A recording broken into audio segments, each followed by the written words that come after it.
একদল লোকেরা যারা পাওয়ারের জোরে মানুষের খোদা হয়েছিল, যারা পাওয়ারের জোরে মানুষকে দাস-দাসী বানিয়ে রেখেছিল, যারা পাওয়ারের জোরে মানুষকে হত্যা করত, যারা পাওয়ারের জোরে মানুষের সম্পদ লুটত, যারা পাওয়ারের জোরে মানুষকে নকল খোদা দিয়েছিল, যারা পাওয়ারের জোরে দুনিয়া জমিনে মানুষের উপরে রাজত্ব টিকিয়ে রেখেছিল, তারা দেখলো মুহাম্মদ যা বলে সত্য বলে, কিন্তু এই মুহাম্মদকে রুখা না যায়, তাহলে আমাদের এই দাবদাবানি, আমাদের এই 2 নম্বরি, আমাদের এই মানুষের প্রভু সাজা, আমরা যে মানুষের উপরে জোর করে নিজের আধিপত্যকে চাপিয়ে দিয়েছি, মানুষকে আমাদের রাখাল বানিয়ে রেখেছি, মানুষকে আমাদের রাখাল বানিয়ে রেখেছি, মানুষকে আমাদের কৃতদাস দাসী বানিয়ে রেখেছি, এগুলো সব উঠে যাবে। কেন আমার নবী বলেছিলেন, এ বিশ্বে মানুষের লা ইলাহা ইল্লাল্লাহ, কোন ইলাহ নাই আল্লাহ ছাড়া, আমি মুহাম্মদ রাসূলুল্লাহ আল্লাহর প্রেরিত রাসূল। আমি তোমাদেরকে জানিয়ে দিই, নারী অবহেলার জিনিস নয়, নারী মেরে ফেলার জিনিস নয়, নারী ঘৃণা করার জিনিস নয়, নারী ভোগের জিনিস নয়, নারী পৌন দ্রব্যের জিনিস নয়। মিম্বার স্টেজে তুলে দিয়ে তার শরীরে সৌন্দর্যকে দেখে পয়সা উড়িয়ে এইভাবে নারীর দেহ দেখিয়ে টাকা ইনকাম করার জিনিস নয়। নারী তো দুনিয়ার জমিনে সে যে নাকি একটা মা হয়, যে নাকি একটা জান্নাত।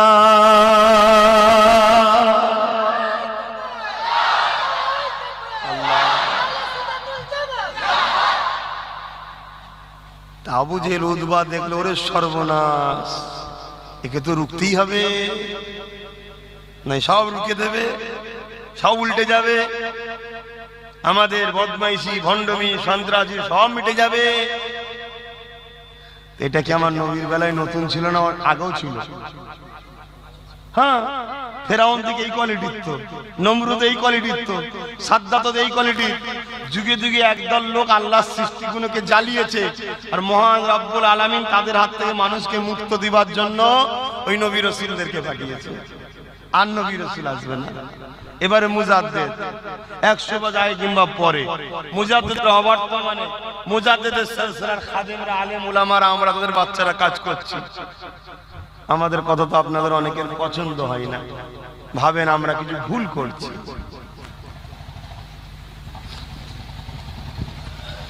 আপনাদের ভালো চাইছি, আপনাদের ক্ষতি চাই না।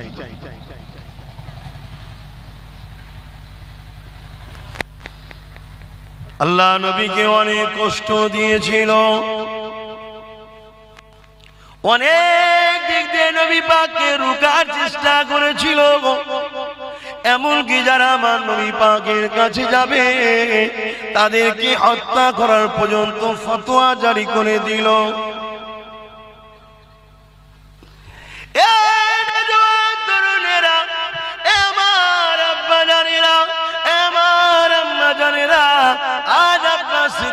সঙ্গে মিশলে অনেকে অনেক ফতোয়া দেয়, কিন্তু আমার নিরীহ ভাইরা তোমরা বড় ঘাবড়ে যাও। ঘাবড়াবার কিছু নাই গো, যুগে যুগে দুটো দিক ছিল, একটা সত্য আর একটা মিথ্যা। সত্যর দিকে গেলে মিথ্যাবাদীরা মাথা তুলে তোমাদেরকে ভয় দেখাবে, কিন্তু শুনে রেখে দাও, সাহাবা হুজুরদের উপরে ফতোয়া দিয়েছিল মিথ্যাবাদীরা। পাওয়ারের জোর দেখিয়ে বলেছিল মুহাম্মাদের কাছে যে যাবে তাকে কতল করে দেওয়া হবে। এই ফতোয়া জারি হয়ে গেছে, তথাপিও আমার নবীর প্রেমী যারা ছিল তারা জান দিয়া পছন্দ করেছে আমার নবী পাকের দরবার সারা বন্ধ করেনি। কিন্তু একটা আশ্চর্যের বিষয়, এই ফতোয়ার মেন নায়ক ছিল হলো আবু জেহেল। হঠাৎ করে দেখা যায় আল্লাহ নবী রাস্তার একদিক দিয়ে আসছে, অপর দিক দিয়ে আবু জেহেলের ছেলে যেতেছিল, যে কিনা আল্লাহকে তখন মানত না, আমার নবী পাককেও তখন মানত না। কিন্তু রাস্তার এমন একটা সময় আমার নবী পাকের সঙ্গে আবু জেহেলের ছেলের দেখা হয়ে গেছে। এই দেখা হয়ে যাবার পর আবু জেহেলের ছেলে ইকরামা আর থাকতে পারেনি, ছুটে গিয়ে আল্লাহ নবী নূরের শরীরকে জড়িয়ে ধরে চুমা দিয়ে ফেলেছে। কয়েকজন দেখেও ফেলেছে। তারা কি আবু জেহেলকে বলে, ও আবু জেহেল, ফতোয়া আইন কি শুধু আমাদের জন্য না, তোমার জন্য, তোমার ছেলের জন্য? কিসের ফতোয়া রে? আল্লাহ সময় আমল করে তারা বলতে লাগলো, হে আবু জেহেল, তোমার ছেলেকে দেখলাম মুহাম্মদ মুস্তাফাকে জড়িয়ে ধরে চুমা দেয়, সম্মান করে, একই ব্যাপারের জন্য কি ফাইসাল্লা হবে? আবু জেহেল বলেছিল আইন সবার জন্য সমান, মুহাম্মাদকে যে যাবে তাকে কতল করা হবে। আমার ছেলে তো কি হয়েছে? আমার এই দুর্নীতি রাজত্ব টিকাতে গেলে ছেলের ব্যাপারও কিন্তু ফাইসাল্লা করতে হবে। মাফ করবেন, আবু জেহেলের কিছু হোক চাই না, নীতিটা ভুলের দিকে হলো ঠিক ছিল। এখন ভুলের দিকে ওই নীতি পাওয়া যায় না।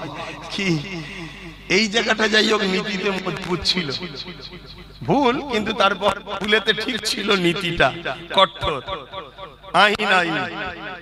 কিন্তু এখন নেতার ছেলে চুরি করলে সে আজাদ, আর গরিবের ছেলে যদি চুরি নাও করে সে জেলে। কি গো, হচ্ছে না হয়নি? আচ্ছা, এই কথাটা যে বললাম বীজখানে, ইসলাম বিরোধী কথা বললাম, দেশের বিরুদ্ধে, তাহলে আপনাদের শুনতে কার কষ্ট লাগলো?